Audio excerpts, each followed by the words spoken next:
महाराज जी के चरणों में कोटि कोटि प्रणाम। महाराज जी एक दोहा पढ़ने के बाद हृदय स्वीकार नहीं कर पा रहा कि ढोल गवार शूद्र पशु नारी सकल ताड़ना के अधिकारी। जी, इसमें गोस्वामी जी ने बहुत सूक्ष्मता से वर्णन किया। महापुरुषों के वचनों को हम सूक्ष्मता से समझ पाए। प्रायः ऐसा कह करके हम कहीं कहीं माताओं बहनों की अवहेलना करते हैं, कई जगह हम इसका प्रयोग कर देते हैं। अरे वो गोस्वामी जी ने लिखा है ढोल गवार शूद्र पशु नारी सकल ताड़ना के अधिकारी। अब इसकी व्याख्या सूक्ष्मता से सुने और विचार पूर्वक। शास्त्रीय प्रमाण के अनुसार ढोल है ना, ढोल को ताड़ना चाहिए। ताड़ना मतलब उसको ठपाक चाहिए, और बेताल नहीं। शास्त्र सिद्धांत के अनुसार, संगीत शास्त्र के अनुसार तभी वो राग प्रकट कर पाएगा, तभी वो बजेगा। ढोल को हाथ जोड़ के बोलो कि साहब आप बज जाएं, नहीं बजे, उसको ताड़ना चाहिए। अब ताड़ना शब्द चारों में एक जैसा नहीं लगेगा, शब्द एक ही है ताड़ना, लेकिन ताड़ना के अर्थ अलग अलग हैं। जैसे कनक है, एक ही शब्द है कनक, लेकिन कनक कनक ते 100 गुनी मादकता अधिकाए, वा खाए बोराए जग या पाए बोराए। बोले कनक ही शब्द है। जैसे ताड़ना शब्द का हम प्रयोग केवल वही समझे कि ताड़ना देना ही नहीं, उसका अर्थ अलग अलग है। जैसे कनक शब्द है, कनक को सोना भी कहते हैं और कनक को धतूरा भी कहते हैं। कनक को धतूरा भी कहते हैं। एक कनक है जिसके खाने से बावरा हो जाएगा, और एक कनक है जिसके पाने से बावरा हो जाएगा। कनक शब्द एक ही है, लेकिन दोनों का अर्थ अलग अलग हो गया। ऐसे ही ढोल में ताड़न का तात्पर्य है उसको पीटना, लेकिन वो शास्त्रीय संगीत के आधार पर उसको ताल देना। ताल देने से ही वो राग प्रकट करता है, आनंद की उमगन करता है, ना कि प्रार्थना करने से। समझ रहे हैं? अच्छा, गंवार, गंवार कहते हैं विवेकहीन पुरुष को। विवेकहीन पुरुष को कोई कार्य दे दो और उस पर दृष्टि न रखो तो कार्य नष्ट हो जाएगा। वहां ताड़ने का तात्पर्य उसको पीटना नहीं है, उस अविवेकी गंवार पर दृष्टि रखो। जो आपने कार्य सौंपा है, जो भी कार्य उसका है, उस अविवेकी पर दृष्टि रखना ताड़ना हुआ। उस पर दृष्टि रखो, क्योंकि वो अविवेकी है, गंवार है, वो कार्य प्रणाली ठीक जानता नहीं। आप जहां त्रुटि होता संभाल लेना तो वो संभल जाए, क्योंकि वो गंवार है। और शूद्र, शूद्र का तात्पर्य होता शूद्र, वैसे जो वर्ण व्यवस्था में शूद्र का प्रादुर्भाव सबसे श्रेष्ठ जगह से प्रादुर्भाव है। वर्णन आता है ब्राह्मणोष मुखमाशी बाहु राजन्य कृता उरु ददस जत वैश्या पदभ्याग्रम शूद्रो जायत। भगवान के श्री चरणों की ही वंदना होती है। प्रायः आपने देखा सबके श्री चरणों की, और शूद्रों का प्रादुर्भाव श्री चरणों से हुआ है। कोई ऐसा न समझे कि शूद्र का मतलब निकृष्ट होता है। यहां शूद्र का तात्पर्य, जब से किसी से कहते हैं कि शूद्रवत आचरण करता है, मतलब शास्त्र विरुद्ध, सदाचार के विरुद्ध आचरण करना, शूद्रवत आचरण की तरफ संबोधन किया जाता है। यहां कहा गया कि शास्त्र की सम्मति, शास्त्र के शासन के अनुसार आचरण हो, सदाचार परायण हो। शास्त्र जिसके लिए जो विधान करता है, शास्त्र शासन स्वीकार करना, यहां शूद्र के ताड़न की बात कही गई। यहां शूद्र ताड़न का तात्पर्य डंडे से प्रहार करना नहीं, समझना। और जो चौथा कहा गया नारी, अगर स्त्री को हम ये कहें कि ताड़न से ही वो केवल काबू में रहती है, तो राष्ट्र में अपने प्रसिद्ध लक्ष्मीबाई जैसी कोई सामर्थ्यशाली वीरांगना, कोई वीरों सामने बड़े बड़े वीरों के दांत खट्टे कर दे, ऐसी बहादुर सिंघनी हुई, अंग्रेजों के दांत खट्टे कर दिए। अगर कोई समझे कि नारी केवल ताड़ने के लिए है तो उसकी मूर्खता है। पुरुष और नारी का समान प्रादुर्भाव हुआ है। भगवान ब्रह्मा के श्री अंग से दाहिनी तरफ से महाराज मनु और बाईं तरफ से उनकी पत्नी उनका प्रादुर्भाव हुआ शतरूपा।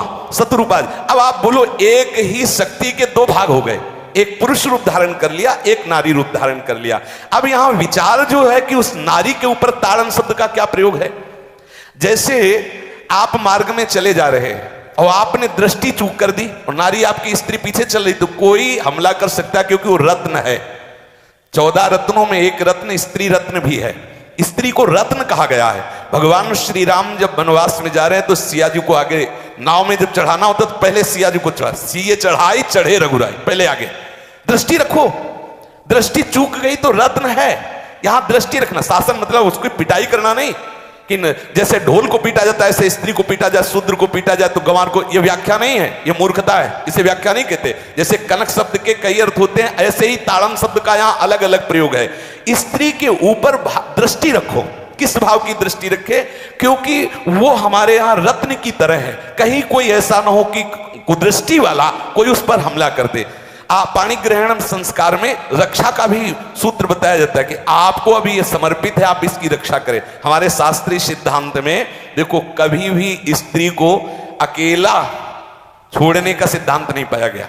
अगर शास्त्रीय सिद्धांत, बच्ची है तो माता पिता के शासन, थोड़ी बड़ी हुई तो भाई आदि के बीच में, और बड़ी हुई तो पति के, और बड़ी हुई तो पुत्रों के, मतलब एक सानिध्य का एक दृष्टि रखी गई है कि यदि आप अपनी दृष्टि में रखेंगे तो उसका अमंगल नहीं होगा, उसका हित नहीं होगा। ये जो जैसे मानो कोई सी स्त्री को अकेला कोई पा गया और कुमार्गामी वृत्ति वाला हुआ, तो आज जो घटनाएं सुनने को मिलती हैं, अगर हमारी दृष्टि हो उस पर तो ऐसा नहीं हो सकता। और दूसरी बात यह है कि स्त्री को बुद्धि स्वरूपा भी माना गया। भगवान से भीष्म जी कहते हैं, मैंने अपनी कुंवारी कन्या बुद्धि को, हमारी कुंवारी कन्या है बुद्धि, सदैव सुरक्षित रखा है, आज आपके चरणों में समर्पित करते हैं। तो शास्त्र शासन के द्वारा बुद्धि को सदैव अपने अधीन रखो, कहीं बुद्धि कुमार्गामी ना हो जाए। यहां स्त्री के ताड़न का केवल एक सूत्र है कि आप उस पर दृष्टि बनाए रखें, कहीं स्त्री रत्न कहीं अपवित्र ना हो जाए, कहीं दूसरे का किसी तरह से कुमार्गामी लोगों का ऐसा कोई बर्ताव ना हो जाए, इसलिए सावधान। वहां उसको पीटने का शब्द नहीं है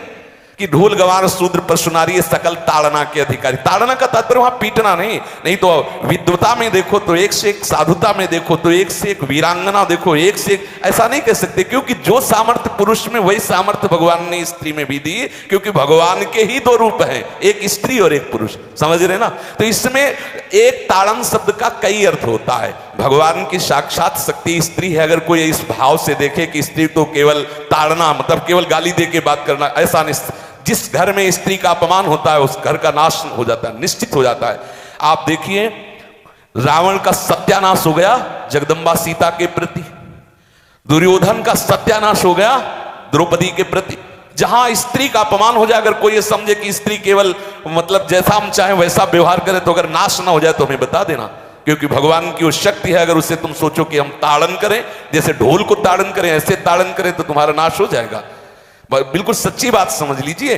केवल वहां दृष्टि रखने की बात कही गई है, आपका अधिकार है, आप उसकी सुरक्षा व्यवस्था में रहें। और एक वृत्ति होती है, अगर शासन ना हो तो हमारी बुद्धि भ्रष्ट हो जाए, हमारी बुद्धि भ्रष्ट हो जाए, आपकी बुद्धि भ्रष्ट हो जाए। भगवान का भय, शास्त्र का भय, लोक मर्यादा का भय, ये हमको सुरक्षित रखता है। इसलिए दृष्टि रखने की आवश्यकता है कि वो पवित्र रहे, वो सुरक्षित रहे, ना कि उसको पीटने के लिए यहां संबोधन किया गया गोस्वामी तुलसीदास जी ने। इसलिए सावधानी पूर्वक अपनी वृत्ति को पावन रखते हुए महापुरुषों के वचनों को समझने की चेष्टा की जाए। गोस्वामी जी ने जो यहां कहा, ढोल गवार शूद्र परशुनारी सकल ताड़ना के अधिकारी, तो ताड़ना का अलग अर्थ है, अलग अलग।